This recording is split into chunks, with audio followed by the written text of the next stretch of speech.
This is Grace Gravestock with the New Paradigm Transitions podcast. And today I'm talking to Dee of Nova Consulting. And Hello. Dee and I used to work together briefly, I'll say relatively briefly, in our corporate work at Clear Results. Since we met, I know a lot of things have changed for you, Dee. Tell us a little bit about who you are and what you do, and then we'll get into your story, which is really where I think the juice is. Hi, everybody. My name is Dinova. And the question about who I am, I typically just describe myself as a spiritual being having a human experience, right? At my core, I am someone that shows up with curiosity, enthusiasm about learning, and always wanting to share and create, right? As a trade, I am a consultant. I'm a business consultant, and I am also a leadership and performance improvement coach. So, what does that mean? I know words. Basically, what I do is I show up, I have conversations with people. If there is something that needs to be addressed and fixed, I'm great at serving as a guide as to how to get that done. So That's I it. am going to jump in and just say Dee and I have talked about a modality that we are both familiar with called human design.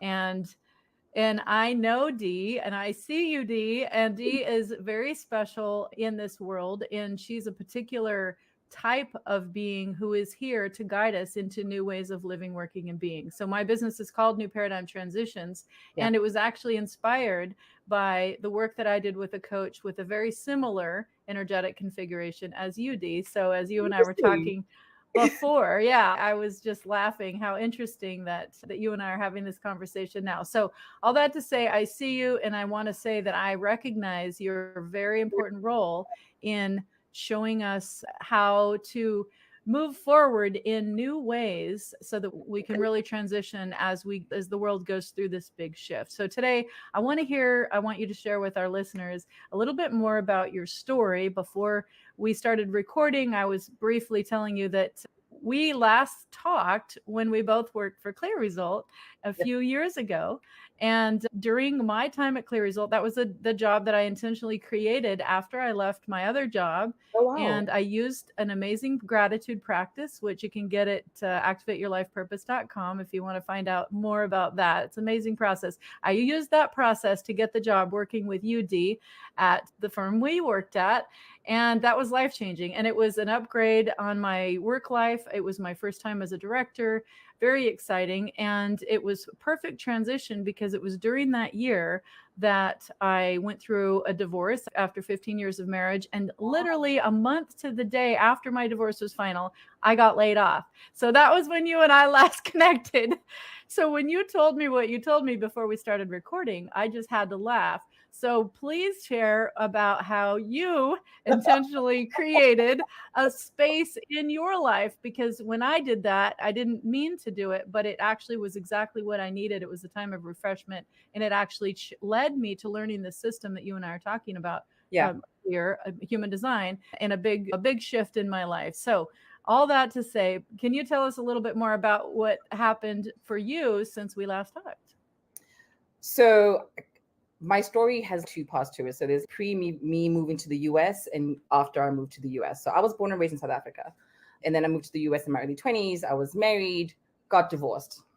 So, my divorce was my tower moment. That was like the catalyst to me saying, okay, who am I outside of these identities that I've held on to, right? Because I went from being a daughter to being a student to being a wife. And somewhere along that process, I had lost myself. And that inspired the conversation of, okay, who are you? Then, of course, with me going through divorce, I was going through therapy and sort of just unpacking things too, right? So sometimes we go through things and we don't even realize that it's like a setup for the next part of you, like the next phase. It's like the little layup that sets you up. Um, Fast forward, found myself at the company where we were working. I was in school full time. I was about to graduate, planning on working for a consulting company, and an opportunity came up for a coaching and development supervisor. Now, I majored in organizational behavior because I've always been curious about how humans human together and in big groups. Just as a person, that's always fascinated me. So when it came to picking a major for my grad school, I was like, okay, organizational behavior makes sense because I want to work with businesses. I want to work with people in businesses and people in business. So those two things merged in that space for me. Again, not realizing that this is setting me up for the next phase of my career. but I'm making these decisions and I'm like, I'm just trusting. Like I want to say in my late teens, I learned that the universe typically gives me wings when I jump out the window without a parachute. I have to jump out without a parachute though, because if I have a parachute, the wings can't come out. So I was like, you know what? I'm just going to keep taking these micro leaps of faith, right? And it wasn't always automatic for me. It was a habit. It was a muscle that I had to build through repetition, right? So I would play the game. I'm like, okay, cool. This feels good. Let me just trust that it feels good and try it. Okay, fine. So when that opportunity came up, it felt good. I trusted it felt good and I tried it. And I had the best time of my life for the first 2 years in that role. I was able to achieve a lot of things. I have a shape award. Did you know that? I did not know that. Tell us what is that? A shape award. I have to remember. It doesn't. Oh, actually, this is an Inspire Award. Okay, so I got this for the work that we actually around the same time that you were at the company with me with the Salesforce rollout. So through that Salesforce rollout, I picked up on a lot of skills that I wasn't necessarily always exposed to. Then I also learned new things about myself. I was like, oh, I'm capable of doing this. I can achieve these things. So a lot of things that I had been thinking about was suddenly very much manifesting in my life, and I was doing them. I'm like, oh, this is how this goes. Oh, perfect. Let's go. And then it was time for me to shift. And depending on how familiar you are with this space and this way of looking at life, and I'm pretty sure it's going to resonate with you, it was time for me to shift, and I was hesitant. I was insisting on putting on the parachute. And it was like, no, it's not fitting. It's not fitting. It's not fitting. You got to let it go. So for a year and some change, I was burnt out. I felt miserable at work.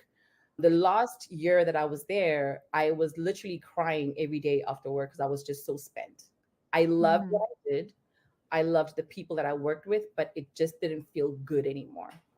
And I just want to point out, Dee, sorry to interrupt you, but that is one of the signs that it's time to make a change. So if you're 100%. listening today and you can resonate with Dee, let me be the one. If you're looking for a sign, this might be it. Go ahead. 100%. And I grew up with an Oprah mom.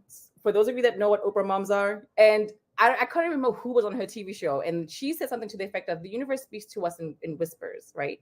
So it's that first ping. And if you ignore it, it gets louder.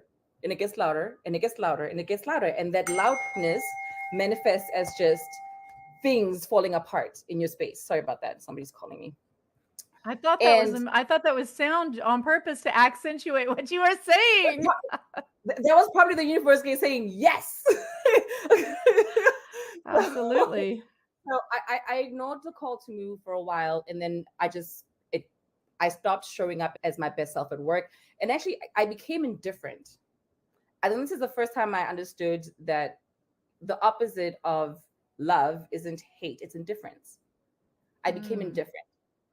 So when things happen, I was like, it is what it is. I'm not, no. And so the day before I was let go, this is the funniest part of the story. Again, typical routine. I'm crying on the way home. And I was telling my friend, I'm like, I really don't want to work here anymore. I honest to God don't want to work here anymore. I wish the universe had a pause button and everyone could just chill and I didn't have to have the stress of getting another job because I feel it in my bones. I need a break. I honestly need a break from this because this no longer feels good. I don't know why it doesn't feel good, but I'm trusting the fact that it doesn't feel good. The next day I was fired. Look at that. Do you see how you created that? Perhaps. Oh, it was hilarious. My friends will tell you I was the happiest unemployed person for those couple of months leading up to COVID. I had booked my trip for my birthday to Mexico. My birthday's on March 23rd. And initially we were supposed to be there the week of my birthday. But because my friend couldn't travel, we scheduled it a week earlier. I flew back to the US the day the borders closed. Oh, wow. So you got in just in the nick of time. I was like, thank you, universe. Let's keep doing this some more. Thank you. I'm just trusting this. Let's just go. So for the first couple of months of COVID, I was like, okay, I would love to create a life for myself where instead of experiencing little moments of peace and ease and then being consistently stressed out, which I think is how people normally live, right? Like we've embraced stress and then we're like, oh, but I'll take a vacation. And no, your vacation 2 weeks does not fix a whole year's worth of burnout. It just doesn't work that way. And I was like, okay, I set the intention. I talk to myself a lot. I'll just let you guys know that sometimes. Hey, there's nothing wrong with that. And I was sitting outside and I was like, I would like for this to be my normal, like how I feel right now. Like I'm rested, I'm centered. Like I don't feel any tension in my body. This feels so good. I want to feel this good every single day. Universe, do your thing.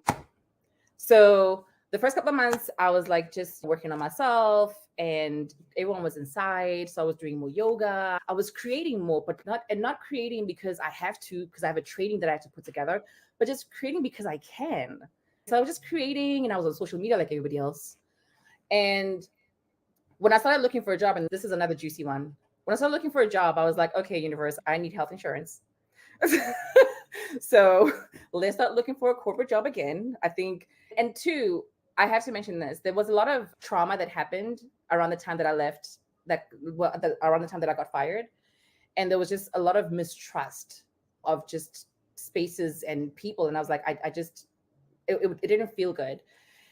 And I remember right before I started looking for a job, I was out in Sedona. And I was like, okay, I'm releasing these feelings, this hurt and all these icky feelings that I'm feeling about that situation, how everything happened. I'm releasing them because it's not serving me, right? But I want to be intentional that the next time I take a job, it's in a place where I am safe to be authentic and I'm seen. Right? So that was my intention. I was like, okay, the next time I take a job, it has to be with a company where I'm safe to be authentic and I'm seen, but also I don't want to just take a job because it's a job. So I was like, okay, fine. So let's make a deal. Because at that point, I had done this enough to understand that, sure, I can set the intention. I can connect it to an emotion, send that message out to the universe. But if I don't take inspired action, nothing's going to happen. Absolutely. It's such a good point. Thank you for highlighting it. Oh, absolutely. Absolutely. So I was like, okay, cool. So what's the inspired action I'm going to take? How do we do this? I was like, okay, we're going to start looking for a job. Sure. What types of jobs are we looking at? I've trained and coached leaders before, and I've been an in-house consultant. So maybe we just start looking at roles like that. Either that or a job that we can do. Okay, fine. Call center manager, sure. But it has to be with a company that you absolutely want to work for. So I was like, I'm applying for jobs that I either really want or a foot in with a company that I really want to work for. So I started sending out applications. I saw a job application for an open rec actually for a team lead at PayPal. And I was like, you know what? Maybe I don't want to be stressed out as a manager. Team lead is great because it's PayPal. Because it's PayPal. Okay, cool. Send my application. Great. I go through the first round of interviews, second round of interview, the third interview. Right before the third interview, the recruiter calls me. And she's like, hey, so we love you, but we actually think there's a different role that's better suited for your skills than what you applied for. And that is how I became a global performance and leadership coach at PayPal. Wow, that's awesome. And I met the person that at that point became my boss and is now a friend. And it was the best experience I have had in corporate in a very long time, right? It was amazing to have someone that led as a coach and I was like, oh, okay, cool. So what I've been imagining for myself exists. All right, cool. That's confirmation. I'm making a note of that. Thank you. Thank you for confirming that this exists. And then February of this year, the tech layoffs happened. Our team was impacted. And do you remember Jessie Hatcher? Mm-hmm. I got laid off at 11:30. 8 minutes later, she texts me and she's like, hey, do you still have the job description from when I hired you? And I'm like, no, but if you're hiring, I just got laid off. And she's like, dude, no way. And I then talked to her about that role. And then I was like, okay, fine. I'm stepping into me being a business owner because I've done this, and then I was like, okay, let me just go back into corporate. I think I should just really lean into this entrepreneurship route that I've been trying to get into and avoiding. Mm-hmm. So in those conversations with getting hired for that gig, I was like, instead of hiring me, hire my company instead. Great. They hired my company. I got the job, and it was great. It was great. I was doing what felt good and was in alignment as a consultant. I met all my, checked all the boxes, got everything that I need to get done. They offered me a permanent position. And then that presented itself with another opportunity that I had never had in my career before. I actually got to advocate for myself and negotiate my salary for the first time ever in my career. Wow. I had never done that. But this time I was confident enough in myself and my skill set and my value that I brought to the table that I was able to verbalize it. And something happens, guys, like there's magic. There's no other way that I can explain this. Something happens when you say things, right? Like you saying them and feeling it and then saying it out loud just sets so many things in motion. So with that opportunity, I got that chance to advocate for myself. It was a senior manager of training and development. We actually I got to work with Jesse and Eric again, and it was a blast. And then September 28th, we were hit with a wave of layoffs. But here's what was happening. Here's what was happening for me internally around that time. I had taken the role of a people manager. I have always said I would never do that, but I was like, just challenge yourself and just see if you can do it and if it feels good. And I did it, and it did not feel good. Validation. It didn't feel. I was like, oh, okay, cool. So now I know.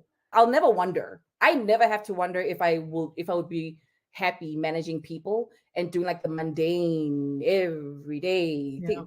That is not my life. Give me a problem I can fix.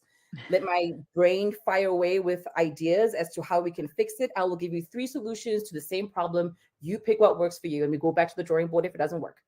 That's pretty much how my brain works and where I am. That's like my zone of genius. One of my superpower skills is pattern recognition, and my brain and just my soul get bored with, I don't have any puzzles to solve. Like, no, give me puzzles. So got hit with the layoff on September 28th. And of course, the initial shock, you always get shocked when you get laid off. And I was like, okay, cool. What am I supposed to be learning in this moment? And between then and this conversation, I have given myself permission to be brave. Because this whole time in my career, I've had this spiritual woo-woo element of who I am. I've also had this very corporate experience and almost like corporate avatar that shows up at work every day.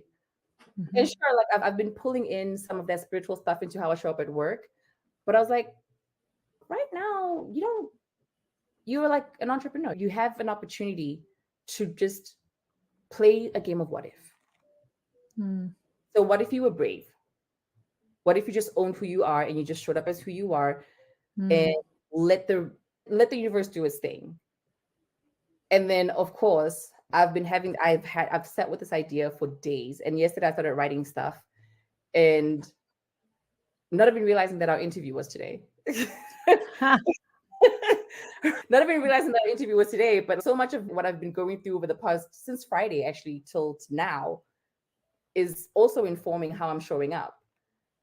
So basically my life has just been experience, integrate, repeat. So what I want to point out here, Dee, is that you have put different words around it, but what I like to say is life happens for us, not to us. And so I was able to speak at a Cultures in Action conference a week or so ago, and it was to people who are interested in building a positive corporate culture. And I was asked to give a presentation about my tagline, which is making change fun and easy. So as I was putting that together, what I realized is that I am pretty heretical, like you, in terms of how I think about that. So what is the first step to making change fun and easy is recognizing that life happens for you, not to you.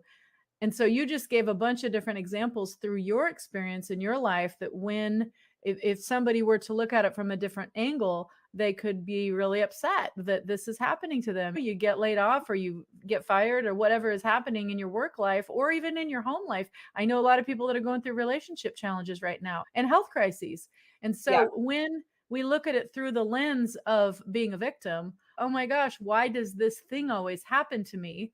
Then we become the victim and all we can see is how we've been wronged. But to make change fun and easy, if we shift that perspective and we say, how is this happening for me and not to me? And if we recognize that everything leads us to personal development, then we can see that everything that happens to us, even though it seems initially that it's difficult or challenging, I'm not saying that life is always easy, but when we can look back on it many times, in fact, I would say almost all the time, if not all the time, for me at least, I can say, wow, I can see how that happened for me, Yeah. not to me. And it helped because it helped me grow or it helped me, brought me here. And I would have never got here otherwise if that thing didn't happen. That is true. Sorry, will you complete? I didn't mean to jump in there and interrupt you. Yeah, I wanted to ask you if you could tell us a little bit more about how you mentioned being integral. You mentioned how do you integrate the spiritual side of yourself and some of the personal development work that you were doing, you hinted at. And then you talked a little bit about, or you hinted at showing up fully as yourself without fear and really just putting yourself out there. And I think that's more needed now than ever is courage to be uniquely who we really are and not try to hide behind facades or labels and obviously there's appropriateness. I'm not saying don't be inappropriate. I'm not saying be inappropriate. What I'm saying is being authentic, really showing up as ourselves. Is there anything you can share about how to make that practical? And the first thing that popped into mind when you said this being appropriate and also being authentic, I honestly don't think any human being can show up as their true authentic self and ever be inappropriate. Right? Okay. Like our baseline, and just personal belief, I believe that our baseline is kindness and compassion for self and others.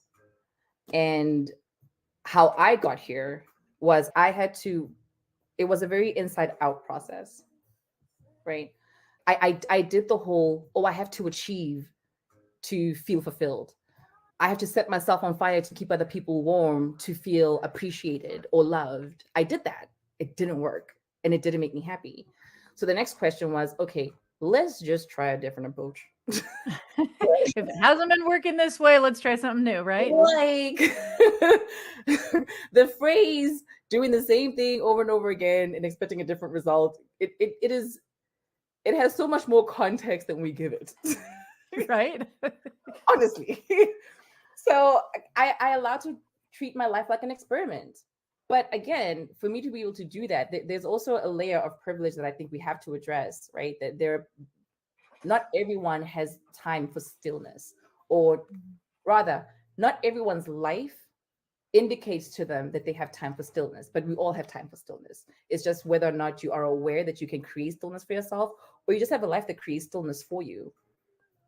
But if you were ever wondering, you absolutely have the ability to create stillness for yourself.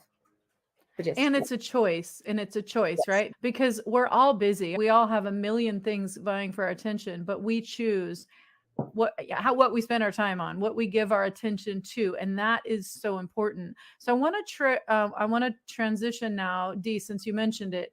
You mentioned self-love, and I am launching a summit very soon called the Know Yourself Revolution, and it's helping people know, love, and trust themselves. So you mentioned earlier about how you didn't say it in these words, but what I heard is that your level of self-love was a key factor in what you were able to draw into your space, into your world, and the quality of the work and the quality of the opportunities that came, what I believe was a direct reflection of the work that you did to really love yourself. And so I'm all about that to help people know, love, and trust themselves, because I feel like most people, and I start with myself, have been giving away their power for most of their lives.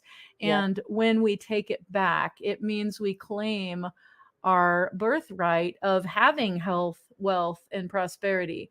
And it starts with putting ourselves first. It starts with loving who we are. It really starts with knowing who we are. With that, I want to ask you, Dee, for people who are getting laid off, you mentioned your story about how you lost your job and how you've been through a number of transitions, as we all have. I only shared one story of mine, and I've got a couple, but I know a lot of people are going through this right now. So for people who are going through a transition, what can you offer for them? Maybe particularly entrepreneurs. I'm thinking there are a lot of people that are getting laid off. Maybe AI is taking their job. Maybe they're sick of what they're doing and they're wanting to reshift, revisit what their purpose is. And I fully support that. And I've got some products and services myself. But the focus of this is you have such an amazing story and such a beautiful gift to give the world by leading by example. I would love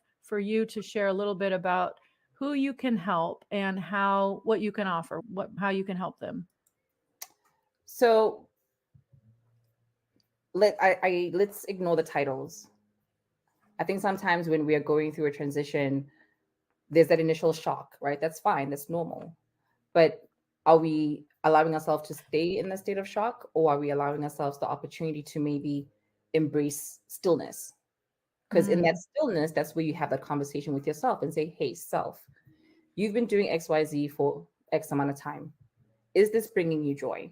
Does this feel in alignment for you? One of my favorite quotes by Maya Angelou, I think it was, she said, a true measure of success is when who you think you are, who you say you are, and how you show up are aligned. So if who you think you are, who you say you are, and how you show up are not aligned, that's an invitation for inquiry. So why am I not in alignment? What would alignment look like? So once you start asking those questions, okay, see where you land. See where you land, and then just go ahead. So if someone is listening today and they're finding themselves in that exact spot, what can you do to what can you offer to them in this place of transition, and how can they reach out to you?